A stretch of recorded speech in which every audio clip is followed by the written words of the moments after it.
ಈ video create ಮಾಡೋ ಸಂದರ್ಭದಲ್ಲೇ ಹೊರಗಡೆ ಮಳೆ ಸುರಿತಾ ಇರೋ ಕಾರಣ ಆ ಸೌಂಡ್ ಕೂಡ ನಿಮಗೆ ಕೇಳ್ಬೋದು. ಸೊ ಈ ಲೆಸನನ್ನು ಕಲಿತಾ ಆ ಮಳೆಯ ಸೌಂಡನ್ನು ಕೂಡ ಎಂಜಾಯ್ ಮಾಡಿ ಅಂತ ಹೇಳ್ತಾ ವಿಡಿಯೋ ಶುರು ಮಾಡೋಣ. ಹಲೋ ಡಿಯರ್ ಲರ್ನರ್ಸ್, ಈ ವಿಡಿಯೋದಲ್ಲಿ ನಾವು ಮ್ಯಾಥ್ಯೂ ಅರ್ನಾಲ್ಡ್ ಅವರು ಬರೆದಿರ್ತಕ್ಕಂತಹ ಡೋವರ್ ಬೀಚ್ ಅಂತಕ್ಕಂಥ ಒಂದು ಪೋಯಮ್ನ ಸಮರಿಯನ್ನು ಡಿಸ್ಕಷನ್ ಮಾಡ್ತಾ ಇದ್ದೇವೆ. ಎಸ್ ನೋಡಿ, ಇದೊಂದು ತುಂಬ ಬ್ಯೂಟಿಫುಲ್ ಆಗಿರ್ತಕ್ಕಂತಹ ಮತ್ತು ಒಂದು ಮೆಸೇಜನ್ನು ಒಳಗೊಂಡಿರ್ತಕ್ಕಂತಹ ಪೋಯಮ್ ಆಗಿದೆ. ಈ ಪೋಯಮನ್ನು ನಾವೀಗ ಪಾಯಿಂಟ್ ವೈಸ್ ಸಮರಿಯನ್ನು ಡಿಸ್ಕಷನ್ ಮಾಡ್ತಾ ಹೋಗೋಣ. ಮೊದಲನೇದಾಗಿ ನೋಡಿ, Dover beach is Matthew Arnold's best known poem. ಅಂದರೆ ಅವರ ಎಲ್ಲ ಪೋಯಮ್ಗಳಲ್ಲೂ ಕೂಡ ಈ ಒಂದು ಪೋಯಮ್ ಏನಿದೆನೋ ತುಂಬ ಬೆಸ್ಟ್ ಆಗಿರ್ತಕ್ಕಂಥದ್ದು. ರಿಟರ್ನ್ ಇನ್ 1851, 1851ರಲ್ಲಿ ಈ ಒಂದು ಪೋಯಮನ್ನು ಅವರು ಬರೆದಿದ್ದಾರೆ.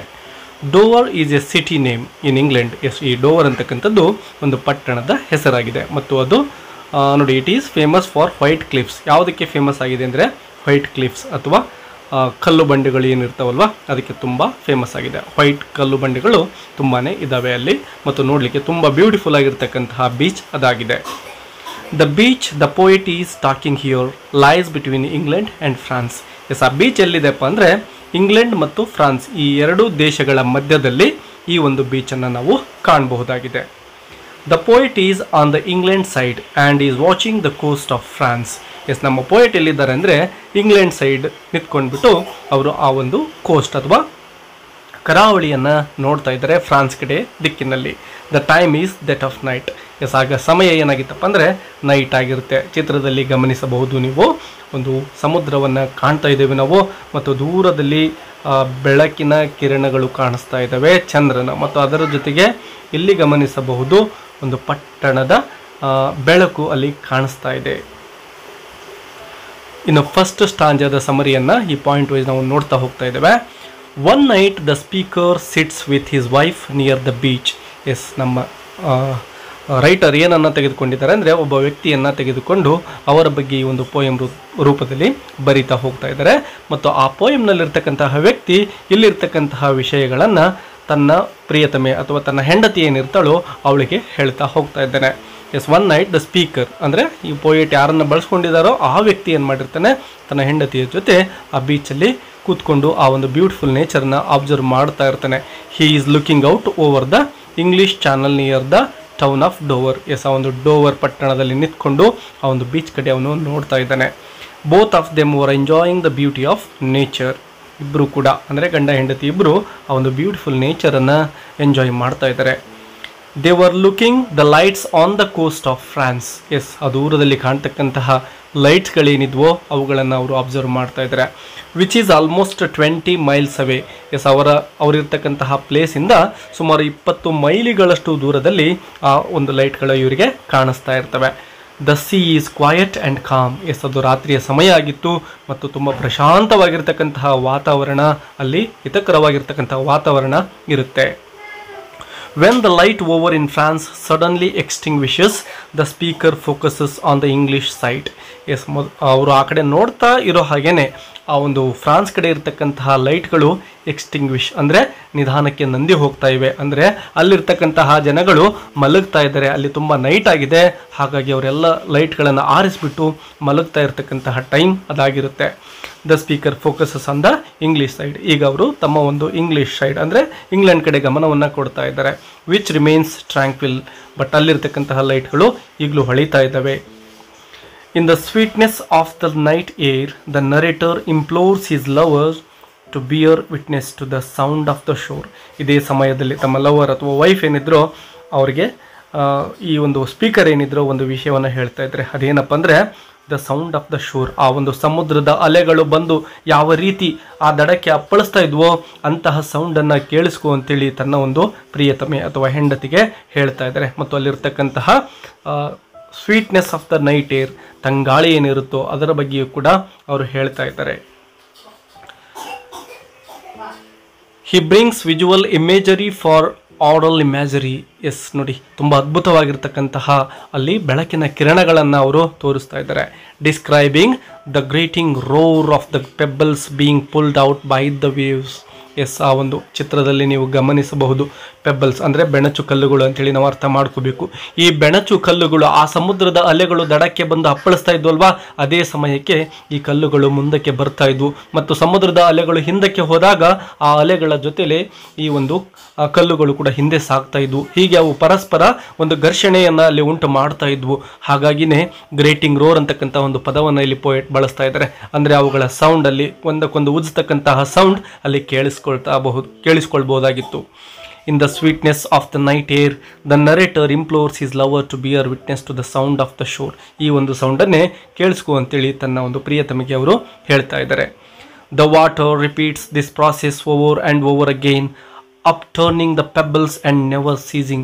ಎಸ್ ನೋಡಿ, ಇದು ಕೇವಲ ಒಂದು ಸಾರಿ ನಡೆದಂತಹ ಘಟನೆ ಅಲ್ಲ, ಪದೇ ಪದೇ ಓವರ್ ಆ್ಯಂಡ್ ಓವರ್ ಅಗೇನ್ ಆ ಕಲ್ಲುಗಳು ದಡಕ್ಕೆ ಬರ್ತವೆ ಮತ್ತೆ ಅಲೆಗಳ ಜೊತೆ ವಾಪಸ್ ಹೋಗ್ತಾ ಇದ್ದಾವೆ. ನಿರಂತರವಾಗಿ ಆ ಒಂದು ಘರ್ಷಣೆ ಮುಂದುವರಿತಾ ಇದೆ, ಅದು ಸ್ಟಾಪ್ ಆಗ್ತಾನೇ ಇಲ್ಲ. Here the speaker brings in another element beyond the natural world around him. Yes ನೋಡಿ, ಈ ಒಂದು ಪ್ರಕೃತಿಯ ಘಟನೆ ಕೇವಲ ಅದಕ್ಕಷ್ಟೇ ಸೀಮಿತ ಆಗಿರಲಿಲ್ಲ, ಅದರ ಹಿಂದೆ ಒಂದು ಅರ್ಥವನ್ನು ಇಲ್ಲಿ ನಮ್ಮ ಪೋಯೆಟ್ ಮುಂದೆ ಹೇಳ್ತಾ ಹೋಗ್ತಾರೆ. He notes that this ebb and flow of the tide evokes an eternal note of sadness that is constantly being recycled. Yes, ಆ ಒಂದು ಸೌಂಡ್ ಏನಿತ್ತು ಅದು ಯಾವುದನ್ನು ಇಂಡಿಕೇಟ್ ಮಾಡ್ತಾ ಇದೆ ಅಂದರೆ ಇಟರ್ನಲ್ ನೋಟ್ ಆಫ್ ಸ್ಯಾಡ್ನೆಸ್. ಅಂದರೆ ಸ್ಯಾಡ್ನೆಸ್ ಅಂದರೆ ಬೇಸರ ಅಥವಾ ಒಂದು ಸ್ಯಾಡ್ನೆಸ್, ದುಃಖಕರವಾಗಿರ್ತಕ್ಕಂತಹ ಒಂದು ಸನ್ನಿವೇಶವನ್ನು ಅದು ನೆನಪು ಮಾಡಿಕೊಡ್ತಾ ಇದೆ. ಇಟರ್ನಲ್ ಅಂದರೆ ಪರ್ಮನೆಂಟ್ ಆಗಿರ್ತಕ್ಕಂತಹ ಒಂದು ದುಃಖದ ಸಂಕೇತವನ್ನು ಆ ಪೆಬ್ಬಲ್ಸ್ಗಳ ಸೌಂಡ್ ಅಲ್ಲಿ ತೋರಿಸ್ತಾ ಇದೆ. ಅದನ್ನೇ ತಮ್ಮ ಪ್ರಿಯತಮಿಗೆ ಆ ಸ್ಪೀಕರ್ ಹೇಳ್ತಾ ಇದ್ದಾರೆ. He finishes the first stanza by calling the music of the world an eternal note of sadness. Yes, ಈ ಒಂದು ಫಸ್ಟ್ ಸ್ಟಾಂಜಾ ಯಾವ ರೀತಿ ಎಂಡ್ ಆಗ್ತಾ ಇದೆ ಅಂದರೆ ಈ ಜಗತ್ತಿನ ಎಂದಿಗೂ ಎಂಡ್ ಆಗದೇ ಇರತಕ್ಕಂತಹ ಒಂದು ಬೇಸರ ಏನಿದೆನೋ ಅದನ್ನು ಆ ಒಂದು ಸಮುದ್ರದ ಅಲೆಗಳು ಮತ್ತು ಆ ಪೆಬ್ಬಲ್ಸ್ಗಳು ಇಂಡಿಕೇಟ್ ಮಾಡ್ತಾ ಇರತಕ್ಕಂಥದ್ದನ್ನು ಆ ಪ್ರಿಯತಮಿಗೆ ಈ ನಮ್ಮ ಸ್ಪೀಕರ್ ಹೇಳ್ತಾ ಇದ್ದಾರೆ. ಇಲ್ಲಿಗೆ ಫಸ್ಟ್ ಸ್ಟಾಂಜಾ ಮುಗಿಯುತ್ತೆ. ಇನ್ನು ಸೆಕೆಂಡ್ ಸ್ಟಾಂಜಾವನ್ನು ನೋಡಿ. Further on the speaker reflects on Sophocles, an ancient Greek playwright and his thoughts on human misery. Yes ನೋಡಿ, ನಮ್ಮ ಈಗ ರೈಟರ್ ಬಹಳ ಹಿಂದೆ ಹೋಗ್ತಾ ಇದ್ದಾರೆ. ಅಂದರೆ ಸೋಫೋಕ್ಲಸ್ ಅಂತಕ್ಕಂತಹ ಒಬ್ಬ ಗ್ರೀಕ್ ರೈಟರ್ ಏನಿದ್ರು ಅವರ ಕಾಲದಲ್ಲೂ ಕೂಡ ಇಂತಹ ಒಂದು ಸನ್ನಿವೇಶನ ನೆನಪು ಮಾಡ್ಕೊಳ್ತಾ ಇದ್ದಾರೆ. ಸೋಫೋಕ್ಲಸ್ ಸಹ ಈಗ ಪ್ರಸ್ತುತ ಯಾವ ರೀತಿ ಆ ಸ್ಪೀಕರ್ ಹೇಳ್ತಾ ಇದ್ದಾನೋ ಆ ಒಂದು ಬೀಚಲ್ಲಿ ಕಾಣಿಸ್ತಕ್ಕಂತಹ ಆ ಒಂದು ಪೆಬ್ಬಲ್ಸ್ಗಳು ಯಾವ ರೀತಿ ಸ್ಯಾಡ್ನೆಸ್ಸನ್ನು ಇಂಡಿಕೇಟ್ ಮಾಡ್ತಾ ಇವೆ ಅಂತಕ್ಕಂಥದ್ದನ್ನು ಈ ಸೋಫೋಕ್ಲಸ್ ಸಹ ತನ್ನ ಒಂದು ರೈಟಿಂಗ್ಸ್ಗಳಲ್ಲಿ ಮನುಷ್ಯನ ಒಂದು ಮಿಸರಿ ಅಂದರೆ ನೋವುಗಳನ್ನು ತನ್ನ ರೈಟಿಂಗ್ಸಲ್ಲಿ ಈ ಒಂದು ಸಮುದ್ರವನ್ನು ನೋಡಿ ಯಾವ ರೀತಿ ಬಳಸ್ಕೊಂಡಿದ್ದಾನೆ ಅಂತಕ್ಕಂಥದ್ದನ್ನು ಅವರು ಇಲ್ಲಿ ನೆನಪು ಮಾಡ್ಕೊಳ್ತಾ ಇದ್ದಾರೆ. According to Arnold's speaker, Sophocles experienced the same cyclical sadness when he looked at the Aegean Sea. Yes, ನಮ್ಮ ಒಂದು ಈಗ ಸ್ಪೀಕರ್ ಏನು ಡೋವರ್ ಬೀಚಲ್ಲಿ ಕೂತ್ಕೊಂಡು ಸಮುದ್ರವನ್ನು ನೋಡ್ತಾ ಇದ್ದಾರೋ ಸೋಫೋಕ್ಲಸ್ ಸಹ ಇಂಥದ್ದೇ ಸನ್ನಿವೇಶವನ್ನು ತನ್ನ ಜೀವನದಲ್ಲಿ ನೋಡಿರ್ತಾರೆ. ಅದು ಯಾವ ಸಿ ಆಗಿರುತ್ತಪ್ಪ ಅಂದರೆ ಏಜಿಯನ್ ಸಿ ಅಂತಕ್ಕಂತಹ ಒಂದು ಸಮುದ್ರ ಆಗಿರುತ್ತೆ. ಆ ಸಮುದ್ರದ ದಡದ ಮೇಲೆ ಕುಳಿತುಕೊಂಡು ಆ ಸಮುದ್ರವನ್ನು ನೋಡ್ತಾ ಇರತಕ್ಕಂತಹ ಸಂದರ್ಭದಲ್ಲಿ ಆ ಸೋಫೋಕ್ಲಸ್ಗೂ ಸಹ ಇದೇ ರೀತಿಯ ಒಂದು ಫೀಲ್ ಆಗ್ತಾ ಇರುತ್ತೆ. ಅಂದರೆ ಈ ಒಂದು ಹ್ಯೂಮನ್ ಮಿಜರಿ, ಮನುಷ್ಯನ ನೋವುಗಳು ಆ ಒಂದು ಸಮುದ್ರದಲ್ಲಿ ಅವರಿಗೆ ಕಾಣ್ತಾ ಇರ್ತವೆ. Though the two are in different locations at different times, they both experienced the melancholy of life when observing the waves crashing upon the shoreline. Yes, ಇಬ್ಬರು ಕೂಡ ತುಂಬ ದೂರದಲ್ಲಿರ್ಬೋದು. ಅಂದರೆ ಗ್ರೀಕ್ ರೈಟರ್ ಸೋಫೋಕ್ಲಸ್ ತುಂಬ ಹಳೆಯ ಕಾಲದ ವ್ಯಕ್ತಿ ಆಗಿರ್ಬೋದು. ನಮ್ಮ ರೈಟರ್ ಇತ್ತೀಚಿನ ವ್ಯಕ್ತಿಯನ್ನು ಬಳಸ್ಕೊಂಡು ಏನು ಪೋಯಮ್ ಬರೀತಾ ಇದ್ದಾರೆ. ಅವರಿಬ್ಬರದು ಡಿಫ್ರೆಂಟ್ ಲೊಕೇಶನ್ ಮತ್ತು ಡಿಫ್ರೆಂಟ್ ಟೈಮ್ ಆಗಿದ್ದರೂ ಕೂಡ ಇಬ್ಬರಿಗೂ ಕೂಡ ಒಂದು ಎಕ್ಸ್ಪೀರಿಯನ್ಸ್ ಅಂದರೆ ಸಮುದ್ರವನ್ನು ನೋಡಿದಾಗ ಆ ಸ್ಯಾಡ್ನೆಸ್ಸನ್ನು ಯಾವ ರೀತಿ ನೆನಪು ತಂದು ಕೊಡುತ್ತೆ ಆ ಸಮುದ್ರದ ಅಲೆಗಳು ಅಂತಕ್ಕಂಥದ್ದನ್ನು ಕಾಮನ್ ಆಗಿ ನಾವು ಇಲ್ಲಿ ಗಮನಿಸಬಹುದು.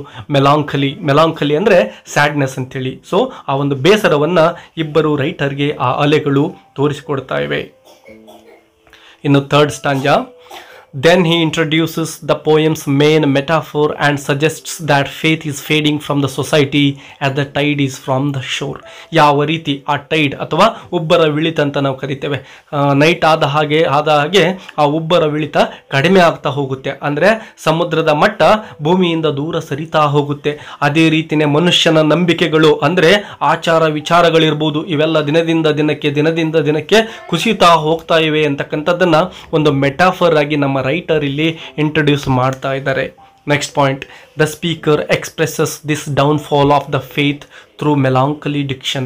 ಎಸ್, ಈ ಒಂದು ಕಂಪ್ಯಾರಿಸನ್ ಮನುಷ್ಯನ ಡೌನ್ಫಾಲ್, ಅವನತಿಯನ್ನು ಅಂದರೆ ಅವನ ನಂಬಿಕೆಗಳ ಅವನತಿಯನ್ನು ಇಂಡಿಕೇಟ್ ಮಾಡ್ತಾ ಇದೆ.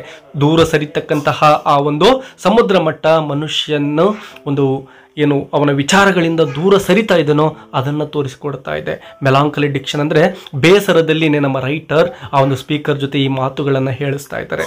The speaker recalls that the sea of faith was once full and expansive, touching all the shores of earth like a girdle. Yes ನೋಡಿ, ಆ ಒಂದು ಸಮುದ್ರ ಮಟ್ಟ ಕೆಲವು ನಿಮಿಷಗಳ ಹಿಂದೆ ಏನಾಗಿತ್ತಪ್ಪ ಅಂದರೆ ಸಾಯಂಕಾಲಕ್ಕೂ ಮೊದಲು ಆ ದಡದ ಹತ್ತಿರ ತುಂಬ ಮೇಲ್ಗಡೆ ಬಂದಿತ್ತು. ಆದರೆ ಈಗ ನಿಧಾನಕ್ಕೆ ಹಿಂದೆ ಸರಿತಾ ಇದೆ.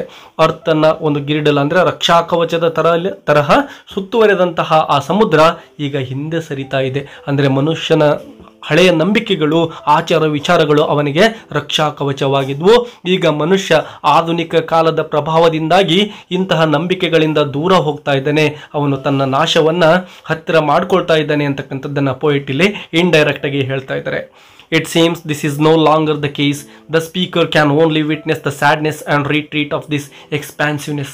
ಎಸ್, ಈ ಒಂದು ವೈಶಾಲ್ಯ ಏನಿತ್ತು ಸಮುದ್ರದ್ದು ನಿಧಾನಕ್ಕೆ ಸಂಕುಚಿತವಾಗ್ತಾ ಇದೆ. ಅದೇ ರೀತಿ ಮನುಷ್ಯನ ನಂಬಿಕೆಗಳು ಸಂಕುಚಿತ ಆಗ್ತಾ ಇದ್ದಾವೆ.